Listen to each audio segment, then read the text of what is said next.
Ladies and gentlemen, good afternoon. I hope you're enjoying your lunch. I am Mark Smithies, and I am Head of Government Affairs and Market Access at Alcon Canada, and we're proudly sponsoring your lunch today. I'm really delighted to be here today, especially so to hear from our speakers right now on the new life sciences sector study. The study was conceptualized to gain a true understanding of the scope of the sector and its economic impact that innovation has in the province of Ontario. I'm here before you to introduce today's speakers, and I'd like to think that it's very appropriate, because for those of you who do not know, you heard from my boss, the general manager of Alcon, Alex Long, a few moments ago. But for those of you who don't know, for Alcon, innovation is at the heart of what we do. Our vision is to be the most trusted leader in eye care, and we're on a mission to provide innovative products that enhance the quality of life by helping people see better. That's always easy to say, but the question is, what does that mean? Well, for us today, it means contact lenses that help people see better and improve quality of life.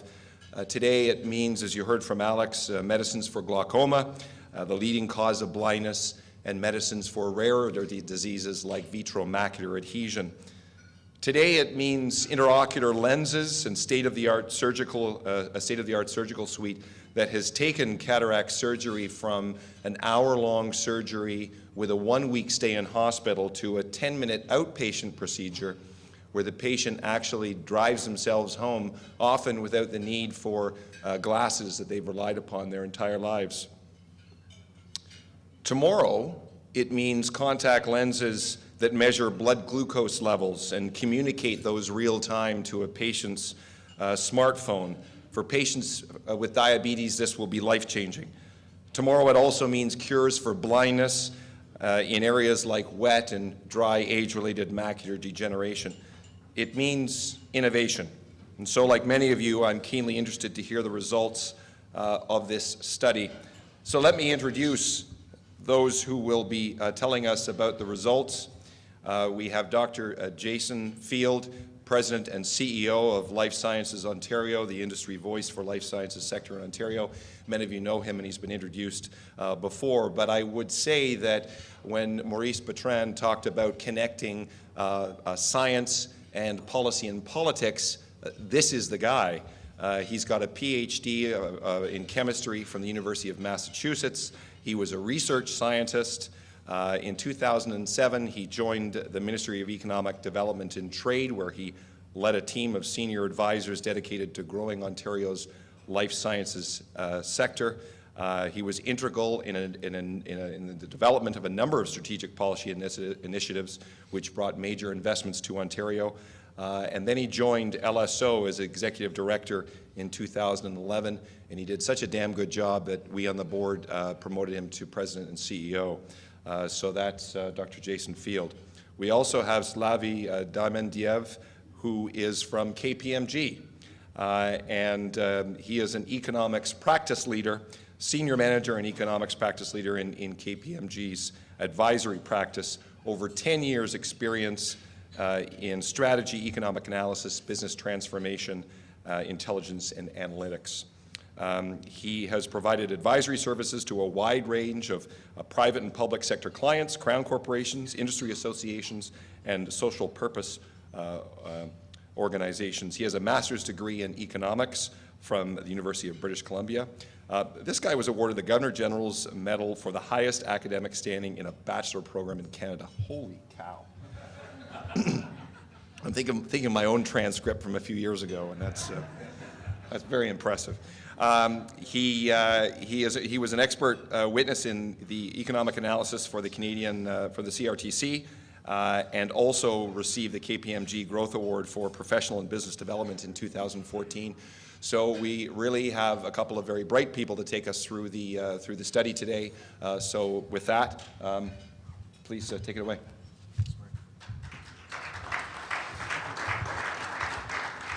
Thanks, Mark, for that very kind introduction. And Slavi, I didn't know about that award. I didn't read your bio carefully enough. But you know what? It explains a lot, because I've had the pleasure of working with Slavi now for the past few months, and his team, Ishrat and Paula and Bob at KPMG. But I have been so impressed at not just the enthusiasm that they have brought to this project, but also the expertise and insight that they have added in terms of the value of this report. This project has been a long time in the making. In fact, going back to my days in government, what really started this whole concept was the fact that every time I went to write a briefing note on life sciences, digging out the statistical data and on the economic contributions of this sector was like reinventing the wheel each time. It was just so hard to capture the breadth and depth of this sector, and oftentimes I don't think it was done justice. The data that was available was very fragmented, oftentimes of different sources and different vintage. So what we wanted to do in this project was to develop a report that will help us to quantify the economic contributions of the life sciences industry in Ontario. We wanted to benchmark how we're doing versus other life sciences jurisdictions, and we wanted to provide an analysis of the overall health of our industry and track trends. Really, what we're trying to do in this report is to provide the evidence for evidence-based policymaking. Not only that, but the evidence for evidence-based advocacy. So it goes back to what Maurice was talking about this morning. It really is about integrating science into our policymaking. So although LSO is an advocate for our sector, this report we want to stand on its own merits, and that's one of the reasons why we engage with KPMG, is to validate the data and bring some credibility to the fact that what we're presenting here isn't necessarily a position of advocacy, but we hope that it will inform advocacy, strengthen the advocacy of all of our partners and LSO itself, and also inform policymakers. So this is a report for you, the sector, everyone in the sector.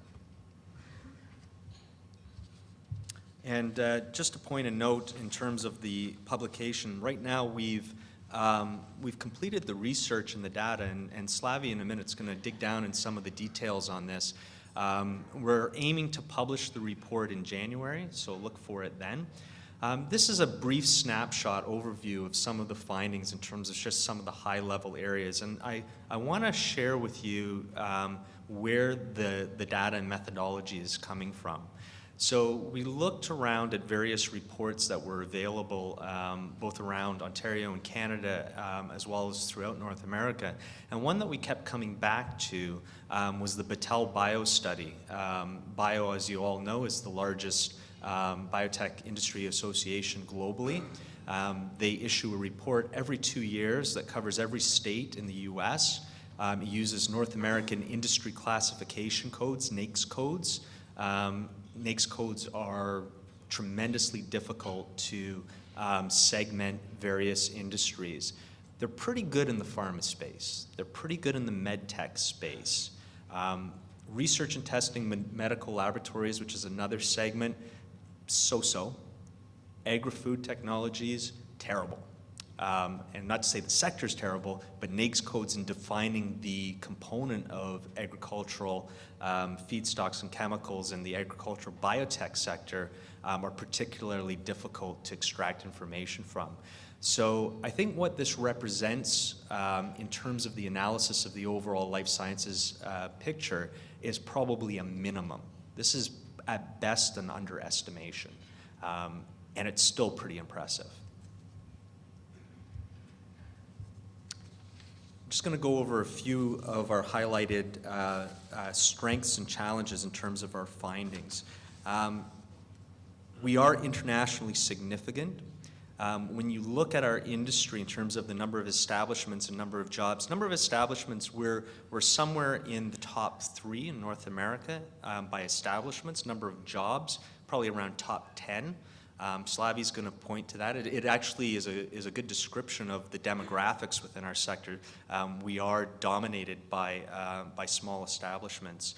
Our revenues and contribution to our economy are quite impressive. In fact, for every dollar of revenues in life sciences, it equates 1-to-1 with dollar of GDP. Really interesting thing is that we employ a large number of individuals, around 83,000 jobs within the sector. But not only that, but our growth has outpaced the average in Ontario, and we really are a huge employer and part of our provincial economy. But a job is not a job.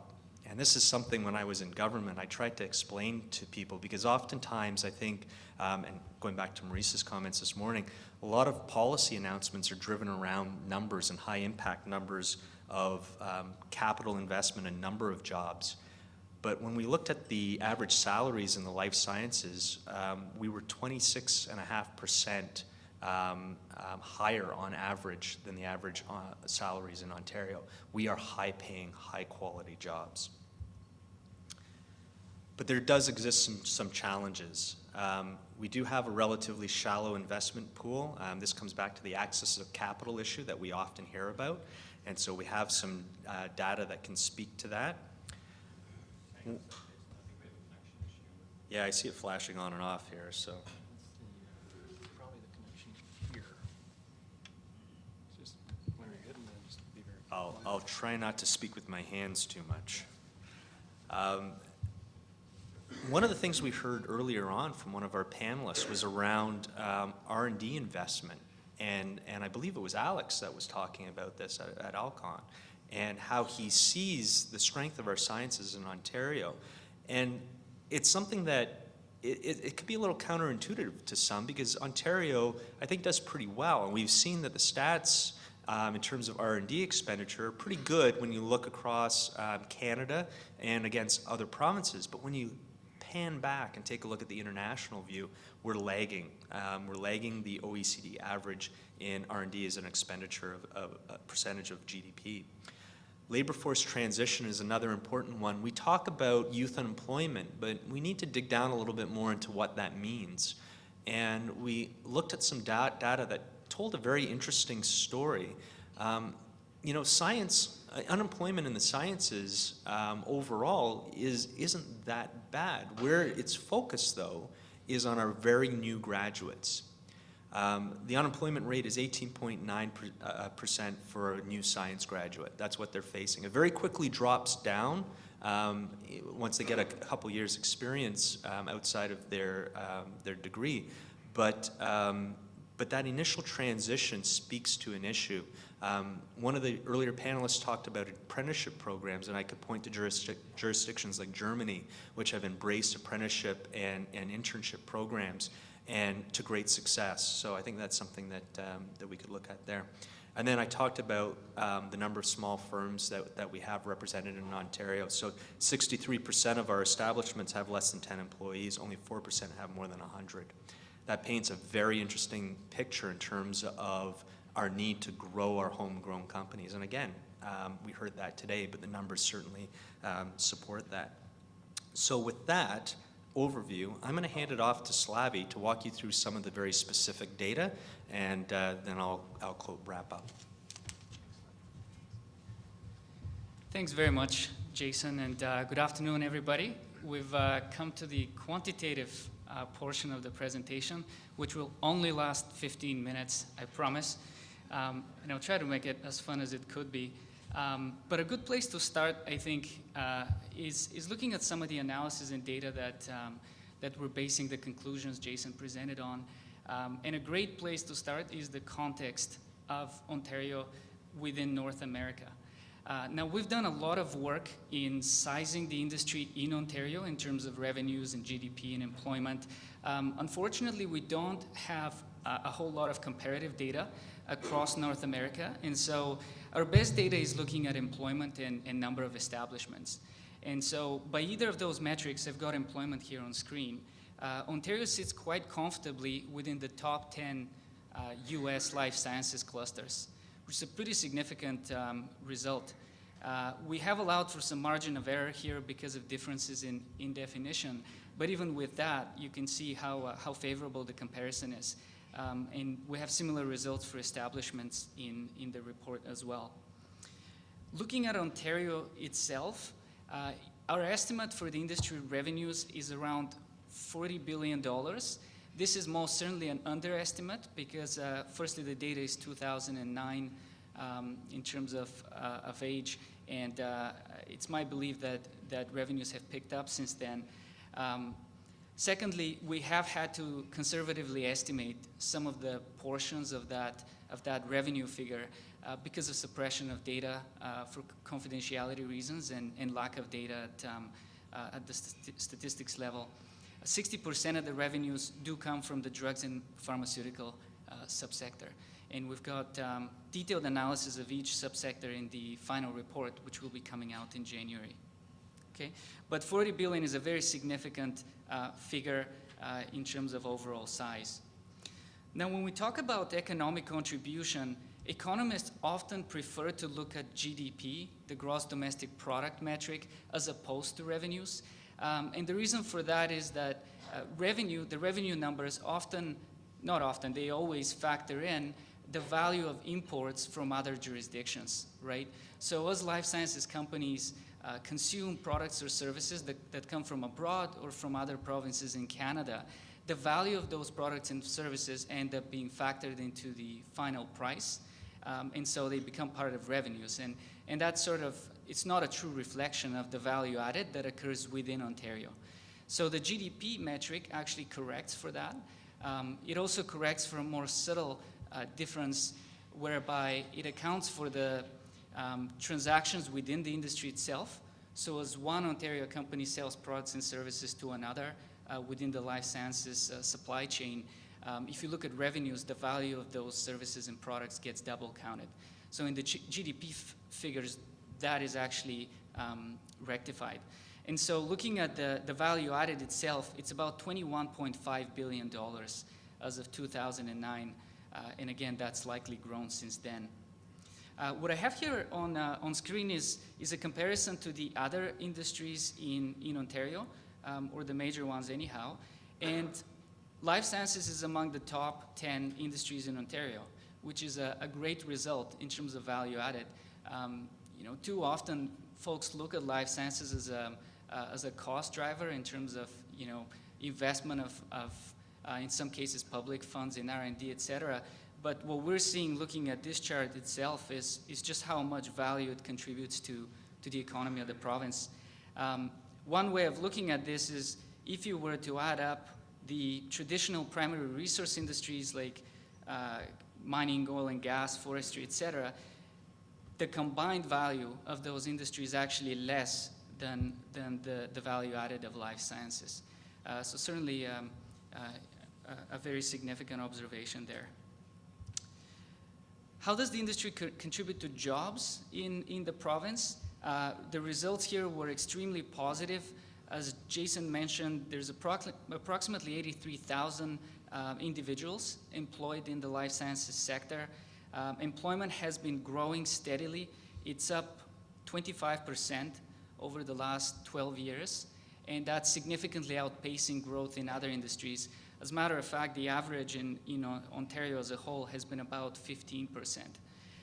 The other interesting observation here is that in periods when there has been an economic downturn, such as in 2008, employment was relatively steady in life sciences. And so this is important for policymakers because it implies the industry is faring well and holding up, propping up really the economy in periods of downturn. Those are also high-paying jobs. Jason mentioned, on average, a life science job pays 26% higher than the average job in Ontario. And that's important not only for people working in life sciences companies, but for the economy as a whole. Because one of the things that happens is the labor income that is being earned in life sciences is eventually respent in our economy, right? So as workers in life sciences firms travel across the province, buy consumer products, drink coffee and have lunches, all of that money flows back to our economy. Sorry about the flickering here.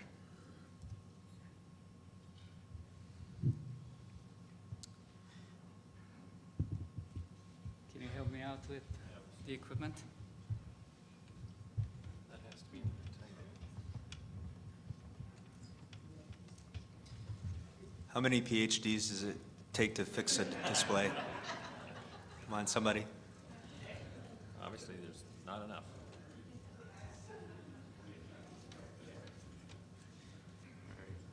Do we have it up there? This looks pretty good. Thank you. I won't touch it. Hopefully it'll stay put. Okay, so in our study, we've actually made an attempt, a successful attempt, I should say, at estimating that overall footprint of the industry when you account for those second and third order impacts that ripple through the Ontario economy. And in a moment, I will show you the preliminary results of those estimates. But I did want to cover this one other aspect of the industry, and it's the distribution of firms by size. So what you see here in terms of the vertical bars is the number of establishments, and then horizontally is the number of people that work in each of those firms. And obviously, we have a much larger number of smaller firms in the province. In fact, 63% have less than 10 employees. Only 4% of the companies are above 100, the 100 mark by way of employees. And while that's not uncommon for industries in general, in my humble opinion, the shape of the curve here is particularly pronounced, which is a concern. It's also an opportunity. In terms of what that means, having larger anchor firms in a sector is extremely important for the entire ecosystem of life sciences. There are unique advantages to the larger that the larger companies bring in terms of ability to cultivate talent, as an example, particularly at the managerial levels, that often goes on and participates in startups of new companies or brings that experience to the rest of the sector. Larger companies also tend to invest more heavily in R&D and attracts larger capital inflows from other jurisdictions. So those are some of the reasons why we do want to see companies grow, right? Never mind the actual economic contribution of that growth. And what is pretty clear to us is that we have a phenomenal range of small firms here, and there's a huge opportunity if even a few of those companies progress through the sizes and become global stars. So we'll talk more about that opportunity in a few moments. So I promised to talk about the overall economic impact. Again, I think if we look at strictly the number of people employed in life sciences firms and the products and services created within the life sciences industry, we're going to tremendously underestimate the impact of that industry to the economy. There are two specific effects that economists study when they think about the overall impact. One of them is called the indirect effect, and this is really the fact that a life sciences company creates demand for products and services in other sectors. A very simplistic example would be a company that needs legal services or accounting services, thereby creating or supporting employment and activity in the professional services sector. So to measure the true impact of the industry, we need to look at those second-order impacts. The next point here is around the induced impact in the industry, which is the effect of respending wages and salaries earned in the sector in the general economy. And so what we've done is we've actually traced all those ripple effects through the economy of Ontario and derived an estimate of what the total impact is. And it's really stark how much it grows from the direct figures that we were able to derive initially. For GDP, $21.5 billion of GDP translate into more than $40 billion which incidentally is very close to the overall revenue figure for the industry. And in terms of jobs, 83,000 jobs really support approximately 147,000 jobs in the economy of Ontario. And this is really important from a government point of view, because it means that investments in this sector have high return in the sector as well as other sectors in the economy. Now, of course, GDP and jobs is not the full story. We've paid a lot of attention in our report to other socioeconomic benefits, which are very pronounced for life sciences. I don't have time to cover all of them, but I'll mention a few. Government revenue is a big one through the payment of taxes. Talent pooling. Ontario has a very rich pool of life sciences talent, and we'll see in a minute the statistics on that, which benefits not just this sector, but other technology sectors as well. Innovation and technology advances is particularly pronounced given how heavy the R&D focus is in life sciences. And of course, quality of life and standard of living. Not only because this industry offers high-paying jobs, but also because of the various inventions and technological advances which it promotes, which improve the quality of life. So far we've talked a lot about the, if you will, the outputs of the industry in terms of revenues and GDP. I wanted to turn your attention to the inputs. And those are the underlying drivers that every industry needs to have to grow over time. And I'm going to talk about access to capital, access to talent, and investments in R&D in particular. Here the picture is less positive, which I personally see as an opportunity. The industry has done well, and the fact that there is room for improvement in the input performance indicators means to me that if some of the issues here were addressed, we will see even better performance. But venture capital, as an example, is I understand from Jason, one of the most commonly brought up subject in discussions within industry. The data supports why this is so commonly discussed. In Canada as a whole, venture capital has really plummeted over the last 10 years. And alarmingly, Ontario has become a smaller portion of that overall VC investment than it was in 2001. You can see the drop there. When we look beyond Canada, this is a chart that maps out a select set of North American jurisdictions. Ontario performs mediocre at best, which is alarming as well, both in terms of total value of venture capital as well as VC per capita. And those are 2013 figures, so fairly recent. So just above Georgia on this comparison.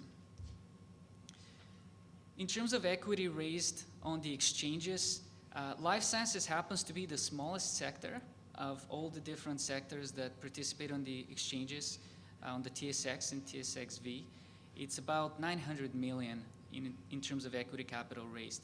It's a very, very different picture when we look at the US life sciences sector, and Jason has those numbers in a moment, but there's a very stark contrast there. Again, talking about a missed opportunity. Access to talent is a bit of a mixed picture. The way I'd characterize it is Ontario has a fantastic pipeline of graduates in the life sciences field. It's outpacing Canada as a whole by a significant margin, both at the undergraduate level as well as in the graduate level. So here I've got the undergraduate degrees per 100,000 people. The light blue is Ontario. The gray is Canada as a whole. You can see we've outpaced Canada, the Canadian average, in each of the last 10 years, and the gap has actually grown over time. The challenge becomes when we talk about what happens with those graduates, right? So here's the unemployment rates for natural and applied science occupations for the last 10 years. It's very interesting to look at the trend here, because if you look at every year up until 2006, Ontario actually had a lower unemployment rate than Canada as a whole. And then there was a flip around 2006, and Ontario has consistently had a higher unemployment rate. And that is particularly pronounced for the youngest university graduates. It's about 19% unemployment rate, which is really quite high, and something that speaks to an issue with the transition of those young graduates to the labor force. Quickly on R&D investments, Jason mentioned this already. Ontario actually does better when we compare it to Canada than it does when we compare it to the rest of the OECD countries. So the light blue bar here is where Ontario sits in terms of what's called the R&D intensity index, which is R&D expenditure as a percent of GDP. So this is apples to apples comparison here. Canada is the red bar, but then we see the OECD average is in gray here, and many countries are outpacing Ontario in terms of investments in R&D. On the more positive side, within Canada, as I mentioned, Ontario is doing quite well. This shows the patents filed and granted. The red bar is being Ontario, so significantly outpacing other jurisdictions, both on a per capita basis as well as a whole. So that's a positive indicator here. I'm going to flip it back to Jason to talk about the opportunity. Thank you, Slavi. So I wanted to show this slide for a single reason, and that was to try to capture a sense of urgency and opportunity in regards to the life sciences sector. We typically think of Canada as a resource-based economy, and we often think of life sciences as our future economy, usually the distant future in terms of knowledge economy. But I think we have to start shifting our way of thinking. You know, the days of Star Trek and Blade Runner are becoming the present, right? I remember the first time I got into my car and dialed somebody with a voice command, and my dad was sitting in the car next to me. He looked at me like, you know, I was Captain Kirk. Those days are here. We've got self-driving cars now, you know? The future's here, so there's no distant future. The opportunity is real and it exists. In the U.S., if you take a look at the NASDAQ and the 4 companies I've listed here, these are the 4 biotech companies, top 4 biotech companies within their top 20 listings. And they represent 5.4% of their overall market cap. NASDAQ tracks another 120 or so companies within that biotech index, just their biotech. That's only 4 of them. Within the TSX, our top company is Valiant at 16. It does represent 2% of the overall market cap. But you add every other life sciences firm listed on the TSX, and we're still under 3% of the total market share. So it is quite startling. And these companies in the US have become global players. Most of them are under 30 years old. So the opportunity is real, and the opportunity is now. There's no reason why we can't have a Made in Ontario Gilead or Amgen. We have the science, we have the capability, we've done it in other industries, and we need to do it in life sciences. So what I think this all points to, if I could just summarize a little bit, our industry is strong, we are growing, we make huge contributions to our economy, but there's still a huge potential. And it's not a distant future potential. The potential is now. We need to act now. We need to work together as industry and policymakers to make this very soon future a reality today. So we need to focus our efforts, and the data that we've explored today point to a couple of areas that I think we need to focus in on. Access to capital we've talked about to a fairly large extent. The numbers bear it out that we need a robust and diverse risk capital pool. Investment in R&D, again, this was something that I was a little bit surprised at. I always thought Ontario fared fairly well, probably because I was looking at the local and national perspective, but globally we need to do better in terms of investing in R&D. Our talent base, transitioning that, again, we need to do a more effective job. And we have a great base of firms. One of the things I've heard from a lot of the conversations I've had from folks is we actually do pretty good. When you look at commercialization from the perspective of transitioning technologies out of universities into startups, there's a lot of programs and focus in this area, and we've actually done a pretty good job. Where we're lagging is growing those companies here in Ontario. One of the panels talked about how do we keep those companies and grow them in Ontario, and I think that has to be a big part of the strategy in terms of moving the sector forward. So with that, I'd like to open the floor to questions and comments, and I just want to say thank you again to KPMG and Slavy in particular for all their assistance in putting this report together. The report will have more detailed analysis of each of the subsectors. What you've had here is a taste of what's to come, and I welcome your questions and comments. Thank you.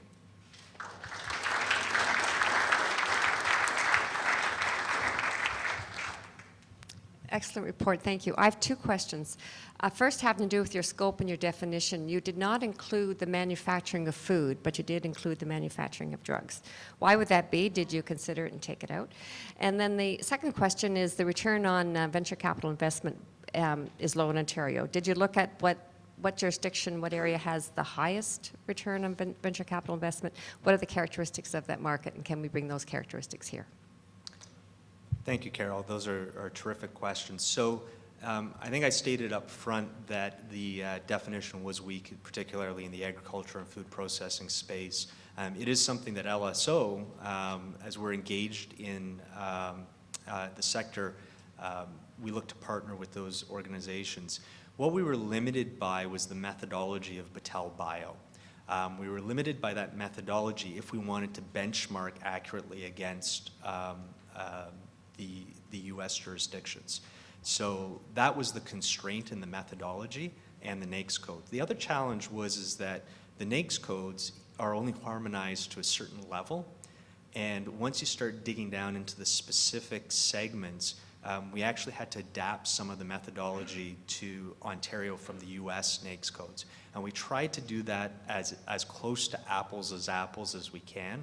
Unfortunately, the Battelle report doesn't include a lot of spaces that we would classify as part of the life sciences industry.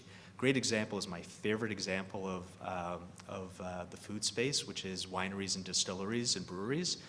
Great example of biotechnology not included in the definition. Neither is public health care. So both of those are absent from this analysis. So what you're seeing is a very, very minimum. Oh, sorry, and you had a VC question, so let me answer that one. So we did look at different jurisdictions in terms of VC. It is a challenge because when you look at things like Massachusetts and California is an entity all on its own. It's just massive. But even on a per capita basis, Massachusetts is attracting an incredible amount of talent. But when you look at the size and shape of that industry, Ontario easily could be competitive with a Massachusetts sphere if we put the right policies in place. And I think we've explored to some extent what some of those policies and commitments from government have been in terms of a consolidated strategy, a central organization for their life sciences coordination. So there are those things that we can point to which have been unique in terms of, I think, catalyzing some of the attraction of capital to that jurisdiction. My question goes to the definition of the life science sector. I was confused because sometimes the data looked like it could include academia, and other times it looked like it specifically excluded it. So did you include the academic sector of the life sciences in this particular study? So the answer to that is no. In terms of like employment numbers and things of that nature, academia is not included. What we did look at is the academic research and graduates as an input into the sector. So that was the differentiation. The reason being is that the data is driven out of industry codes through StatScan. So all of the economic data is driven from establishments and companies versus research laboratories. That said, the research laboratories section captures things like CROs, medical laboratories, and things of that nature. Okay, so then I guess we're talking about return on investment and, you know, some really nice numbers in that. But how can the government and us as an industry in general start looking at the return on investment from the governments to the academic sector so that they can actually see that they are getting return on those millions and millions of dollars that are pouring into academia? I say there is because we have some amazing advancements, but Yeah, how can we measure it? I think the data actually speaks fairly clearly to that. Our industry has done very well over the last few years. Despite economic downturns, we've been very stable and robust during those downturns. I think when you look at the talent that we're generating, Ontario is exceeding the overall graduation rates in Canada in the sciences. So we have strengths in sciences, but we also have the challenges of transitioning those young people into the workforce. So the benefits from a government perspective in terms of capturing on the investments we're making in our talent are there in spades. I mean, if you're able to employ those people into high-paying jobs, 26% higher than the average, then you're going to have the return on investment through not only personal taxation, but also investment into research, which a lot of these people go into, results into entrepreneurship and innovation in the whole, which hits so many levels of government pain points, whether you're talking healthcare sustainability, or any of the other areas that we could talk to from a government policy perspective. This is a question about research and development. You showed that we are somewhere near the average of OECD, which is a heck of a lot better than it was 10 years ago. But did you look at the structure of where those dollars are spent? Because I think Canada is, that profile is quite different from the profile of countries that seem to be able to commercialize things a lot better than we do. Did you want to field that one, Slavy? I'm going to hand it over to the economist for that one, Bernard. I'll do my best. So the truthful answer is we didn't dive deep into each other jurisdiction to understand how the dollars were spent, but we looked at essentially two indices. The first one was the R&D intensity, which is the amount of R&D expenditure relative to the size of the economy of the jurisdiction, which makes it a fair comparison. The other index we looked at was the BIRD index, which is the business expenditure in R&D. So that excludes the expenditure government and academic institutions make. And by either of those indicators, Ontario lagged the OECD average. So we're fairly comfortable saying that there's room to grow in that area. Does that satisfy the question? That's what I thought, but we need to find more R&D going through business rather than through academia. If you want to match a country like Israel. Yep, great point. Thank you.